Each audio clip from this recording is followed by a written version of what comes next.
কি অবস্থা সবার, কেমন আছেন? আশা করি সবাই ভালো আছেন। সবার একটা কমন প্রশ্ন ভাই, কবুতর আমারে 400-500 কিলো দিয়েন, পেডিগ্রি, অনেকে হয়তো বুঝে না বা বলে লাইন এটা ওইটা দিয়েন, আবার অনেকে বলে ভাই আমারে বিদেশি লাইনের বাচ্চা দিয়েন। আচ্ছা ভাই, বিদেশি লাইন বলতে বিদেশ থেকে আসা কবুতর। বাংলাদেশে আসলে মূলত বাংলাদেশি কোনো রেসার না, রেসার গুলো বিদেশ থেকে আসছে। আসার পরে যে এখানে জন্ম হয়েছে, ওগুলা রেস খেলে, ওদের নাতিপতি রেস করে। হ্যাঁ, যেমন রোহিঙ্গা, রোহিঙ্গা এখানে যারা জন্ম হয়েছে তারা কিন্তু রোহিঙ্গাই ভাই, ওরা বাংলাদেশি না। ওদের জেনারেশন আর কানে ছিল, ওখান থেকে বাংলাদেশে আসছে, তারপর ওদের বাচ্চা হয়েছে, ওগুলোও কিন্তু রোহিঙ্গা, ওরা তো আর বাংলাদেশে হবে না। ব্যাপারটা এরকম। রেসার কবুতর সবগুলাই বিদেশি লাইন, সবগুলাই বিদেশি, বাংলাদেশি কোনো নির্দিষ্ট কোনো রেসার নাই। ঠিক আছে?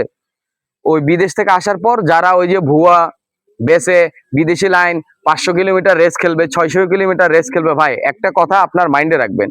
যেমন বাংলাদেশে অনেক ফেমাস ব্র্যান্ডের কোম্পানি আছে, যেমন জুতায় ধরেন বাটা, এপেক্স, আরো অনেক, লুডু, অনেক ভালো ভালো কোম্পানি আছে। তারা কি ভাই মার্কেটে রাস্তার পাশে চিল্লা চিল্লা বিক্রি করে এই জুতা ভালো হবে, এই জুতা টেকসই হবে, এই জুতা 4 বছর 5 বছর টিকবে? না ভাই, আপনি যাওয়ার পর দেখবেন এক দামে নেওয়া।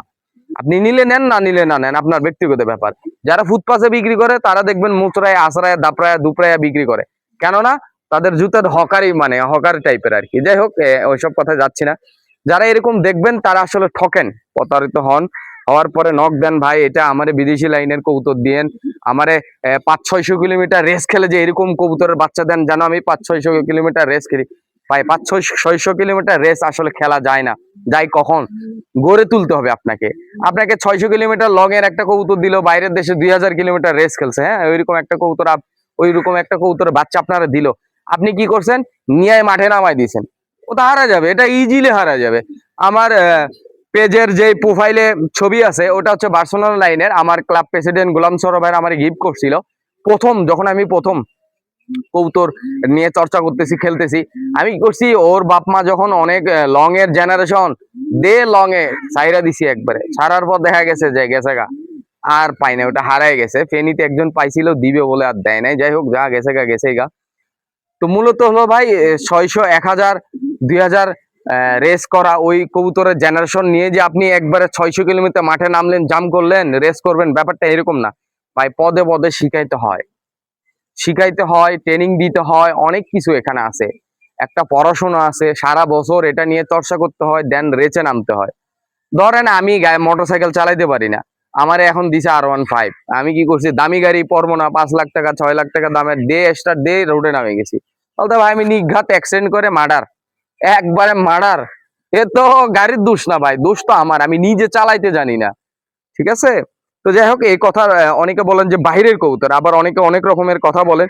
তো চলেন এই কবুতরটা দেখায় আপনাদের। এটার ট্যাগ নাম্বারটা দেখেন, 1157-215। এই কবুতরটা হচ্ছে কাতারের। ঠিক আছে? কাতারের কাতারের কবুতর, লাইন হচ্ছে বেশকিটেল, বেশকিটেল লাইন। এটা হচ্ছে আমি গোলাম সরো ভাই থেকে নিয়ে আসছিলাম ব্রিডিং এর জন্য, ওনার কবুতর, আমার না। এটা হচ্ছে একটা বাইরের কবুতর। অনেকে তাও বলবে ভাই পেডিগ্রি বানানো যায়, এসব বাইরের ট্যাগ লাগানো যায়। হ্যাঁ, লাগানো যায়, ওর পেডিগ্রি আছে, অকশন থেকে নেওয়া। অকশনে তো আর ভাই বাইরের অকশন থেকে নেওয়া তো আর চুরি বাটপারি ঠকবাজির জন্য না। এই কবুতরটা আমার পছন্দ হয়েছিল ওর ফেদারের জন্য বা ওর কালারের জন্য। পাইট বাচ্চা নিব এই জন্য, ওর বাচ্চা আছে, বাচ্চা ফুটছে, ওর বাচ্চা বড় হলে আপনাদেরকে দেখাবো। তো এই হচ্ছে কথা ভাই, প্রতারিত হয়েন না। ওই সস্তাতে 10 জোড়া না কিনে 1 জোড়া কিনেন। হ্যাঁ, অনেকে অনেক রকম কথাবার্তা বলে দেন, আমি আমার এখানে 90% মানুষের নক দিলে আমি বলি নাই। কেননা ভাই, যখন জিজ্ঞেস করি আপনি কি লাইনের বাচ্চা নেবেন, তখন আমার বলে মাক্সি দিন, দোবাস দিন, এই দিন। আমি বুঝে ফেলছি ও নতুন, ওরা আমি সারাদিন বুঝেও লাভ হবে না। তখন আমি বলে দিই ভাই আমার কাছে বাচ্চা নাই। অনেকেই হয়তো এটা নিয়ে আমার উপর খুব বা রাগ থাকতে পারে, যারা আমার সাথে এরকম হয়েছে ভাই, আসলে সরি। আপনার আগে ভালো করে রিচার্জ করেন, পড়াশোনা করেন, দেন তারপর মনে হয় আমার সব থেকে বেস্ট হয় মনে হয় কবুতর কিনা। হ্যাঁ, আমি এখন জানি না, আমার টাকা আছে, আমি ডেইরি ফার্ম একটা দিলাম। এখন গরুর ডেইরির গাভীর কখন দুধ দোয়াতে হয়, কখন প্রেগনেন্সি পরীক্ষা করতে হয়, সেটা আমি জানি না। তো ওটা করো তো মানে লস, লস প্রজেক্ট।